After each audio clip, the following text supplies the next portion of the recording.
Bonjour Toulouse, j'ai décidé de participer à vos élections municipales. J'ai choisi de voter, mais je ne vote pas chez vous, pour Archipel Citoyen, dont le premier de liste est Antoine Maury. Je vais vous dire pourquoi. Alors, évidemment, j'imagine que le maire Jean-Luc Moudenc va se dépêcher de dire que c'est une liste mélenchoniste, mais je crois qu'elle n'est pas plus ça que quoi que ce soit d'autre. Et justement, c'est ça qui est intéressant dans la démarche de l'Archipel Citoyen, c'est qu'il y a une série de forces politiques, d'organisations politiques, de mouvements qui soutiennent la liste. Ça, c'est une bonne chose que des mouvements politiques viennent en appui, apportent de la compétence, du savoir-faire, des capacités d'expertise pour les aspects du programme. Ça, c'est bien. Mais ce qui est important, plus important que tout, c'est que la liste, elle se situe à un autre niveau qui englobe tout le monde et soit pas simplement une coalition dosée entre des organisations politiques. Donc il faut qu'il y ait une composition sociale qui soit à l'image de la population, c'est le cas d'Archipel Citoyen. Il faut un programme qui, en même temps, qui répond à des questions strictement locales, quand même qui est l'objet de l'élection municipale, répondent aussi à des questions globales qui se gèrent au niveau local. Et c'est notamment les questions de démocratie et les questions d'écologie politique.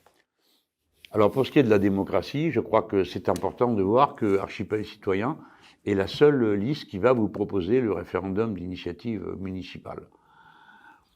Et c'est un point important parce que vous savez que souvent c'est au niveau local qu'ont été prises les grandes initiatives qui ont ensuite changé le paysage du pays. En matière sociale, c'est particulièrement vrai, hein. Les piscines, les HLM, les colonies de vacances, tout ça, le quotient familial, ce sont des choses qui ont d'abord été mises en place au niveau local avant de devenir des réalités nationales. Le référendum d'initiative citoyenne, c'est une de ces grandes idées qui finira par aboutir un jour ou l'autre à l'échelle de tout le pays, et notamment si nous nous en occupons nous. Mais là, vous pouvez déjà faire avancer ça d'une manière forte à Toulouse, en votant pour la liste Archipel Citoyen. Et la deuxième question, c'est la question de l'écologie politique. Mais il faut la prendre pour ce qu'elle est. C'est pas aujourd'hui tout le monde se réclame de l'écologie, c'est très facile. Qui est-ce qui n'est pas pour de l'air pur et de l'eau potable, hein? Tout le monde est pour. Mais il faut quand même aller aux causes pour lesquelles la planète est en train de s'épuiser et d'être détruite. Et je trouve qu'un bon exemple qui concentre cette question, c'est celui de l'eau potable. Aujourd'hui, l'extraction et la distribution de l'eau donnent lieu à une activité de type privé, c'est-à-dire que vous payez l'extraction, vous payez la diffusion et vous payez des dividendes, des bénéfices aux actionnaires. Et ça, c'est pas normal. L'eau, quand elle devient publique, coûte moins cher que d'habitude.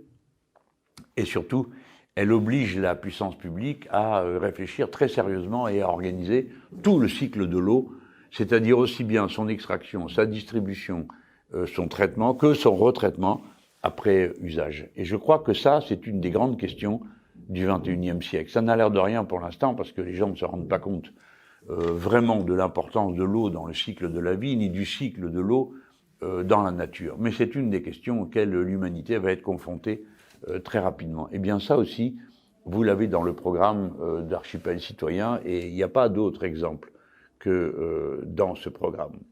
C'est la régie publique de l'eau à Toulouse.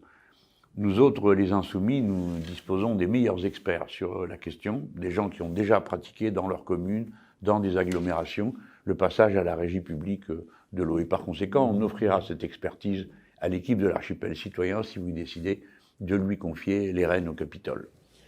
Maintenant, un dernier mot, ce sera pour la façon avec laquelle cette liste a été faite. Je vous ai dit il y a quelques instants, j'étais impressionné par le nombre des mouvements et partis politiques qui soutiennent la liste Archipel Citoyen.